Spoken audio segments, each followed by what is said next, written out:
Hello, everybody. Arkansas Minuteman 0864 here. I'm back. I'm going to do a few more videos this go round. And today we're doing part 2 of an RT member's loadout. On today, we're specifically looking out as to what all he carried on his load bearing equipment, aka web gear, and all of that. Now, this is just a general depiction. Some of the team members carried a hell of a lot more. Some carried a hell of a lot less. There was no set standard for them over there, really, as to how much ammo to carry and all that. But it was expected that they would carry enough that they could last through a firefight and fight their way back to a landing zone and be able to get picked up and exfilled out. So just keep that in mind. And the disclaimer about weapons and all that will follow and right behind this. So get ready. Let's jump into this. And I hope you enjoy it. Hello, everybody. Arkansas Minuteman 0864 here. Today I'm going to show you part 2 of Recon team members loadout. And let me go ahead and put this disclaimer out here that the weapons are not for sale. They are not going to be for sale. And if I do sell them, I will not be through YouTube. I guarantee you that. Everything has been purchased with my own money. All pyro you see here, except for these pyro here, are 37 millimeter flares and whatnot. There's none explosive. These are legal to own. The grenades that you see on here are all reproduction training aids. They are non-live pyrotechnics, no explosives involved. So YouTube, you keep your Nazis off of me. I ain't got nothing illegal here. Now, with that being said, now we can take care of that bull crap. Let's get into this thing. A RT team member in Vietnam that ran with MAC-VSOC, their usual loadout would be 80 to 100 pounds with everything they had on them.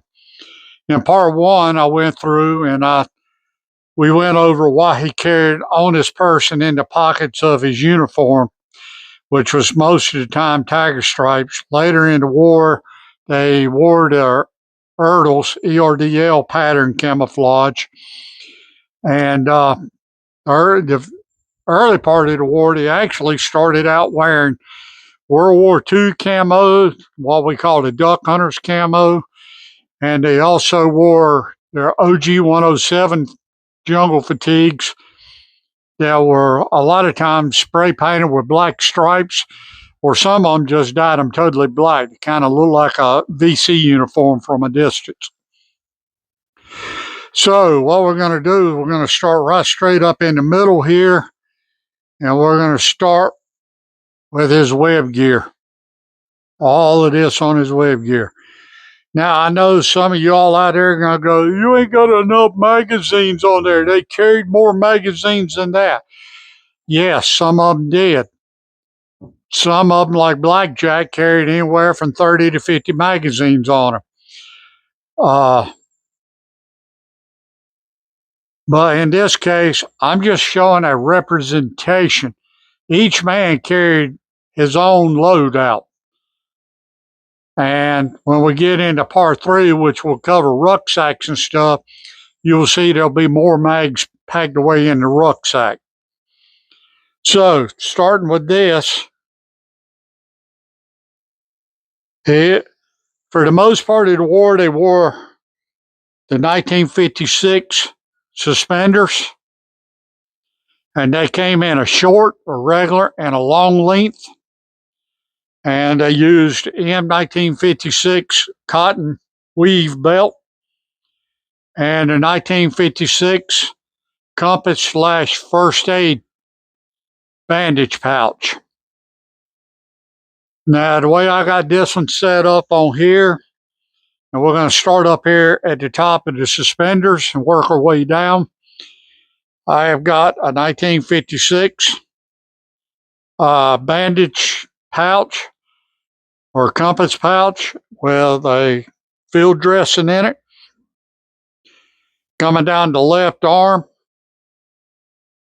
you can just barely see it. I'll move it around here a little bit and I'll zoom you in a little bit too and get you a little better look. Right here we have issued smoke signal / flare signal device. It does smoke on one end and a flare on the other end. I've also got a carabiner and about an 8-foot section of rope for making a Swiss seat. Come down a little further and we get down to the pistol belt, and the first is a 1956 ammo pouch, what they call a universal ammo pouch. Originally developed for the M14, it held 2 M14 mags, or in this case, it's holding 5 20-round mags for his weapon, M16. As you can see here, there are 4 more down in the pouch. On either side, let me get your line back up here. Either side, he'd have 2 M61, what they call the lemon grenades. The next pouch over, I rigged this up as like a additional grenade carrying pouch, and it's a canteen pouch. They also use canteen pouches for carrying magazines. You will also find them used in World War II bar ammo belts for carrying magazines as well. In it, I've got 4 reproduction M67 grenades. Next pouch over is another canteen pouch. On it, I've got one quart GI issue canteen, and on top of that, we would have had a bottle of Halen water purification taps taped to the lid up here, right here. All right, moving over was another canteen pouch with another canteen. This one got the canteen cup in it, and on it, it's got another. I gotta get another grip. Another bottle of Halon purification tablets on it. The next pouch over, again, is a canteen pouch. And on it, I've got it loaded with 6 Victor 40 mini grenades, often called hooch poppers. And on top of that, I've got 2 small personnel toe popper mines.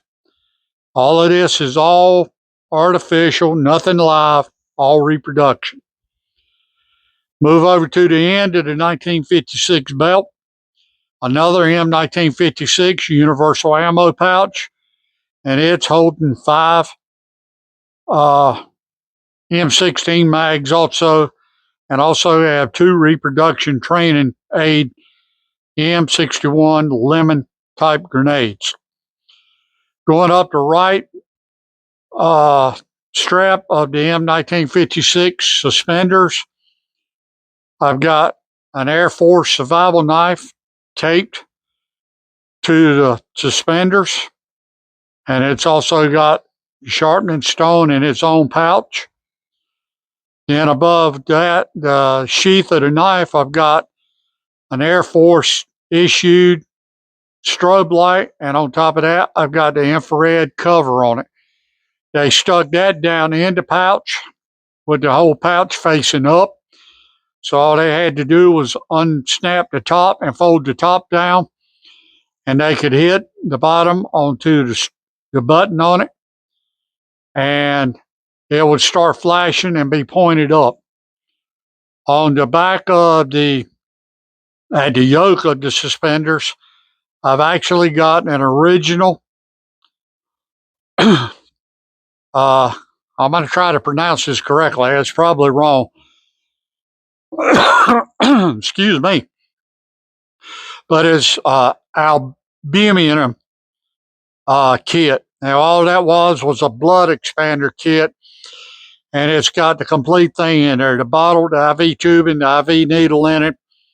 And you would pull that off and stick it into the soldier wearing the rig if he was wounded and needed a blood expander.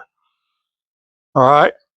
Now, a variation of this is, and when I can get back home and get it out of storage, is a lot of times they would, instead of wearing this rig, they would wear what they call a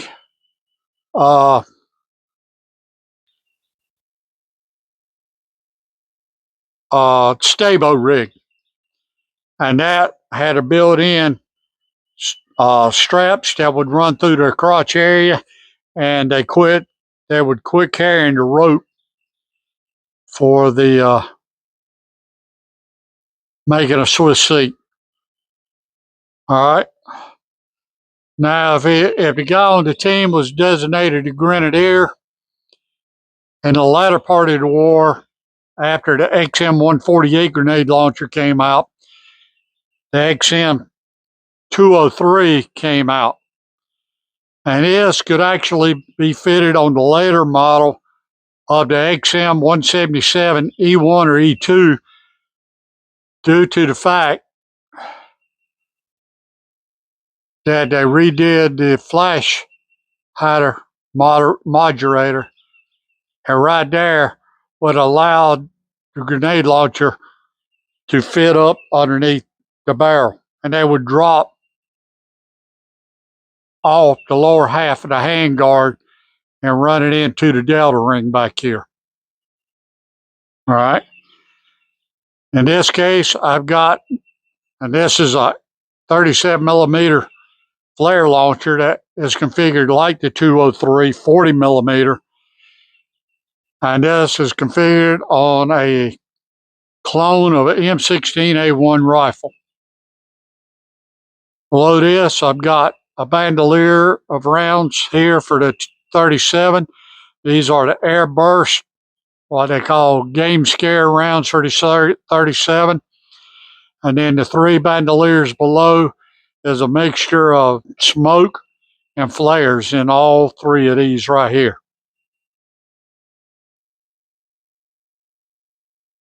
Now, later in the war, when they developed it, the XM-177 originally came out of the M607 carbine, which was Colt's attempt to come up with a carbine version of the M16. It originally had a 10.5-inch barrel. They then later, and the XM-77 started out with a 10.5-inch barrel also after they reconfigured the stock to like this.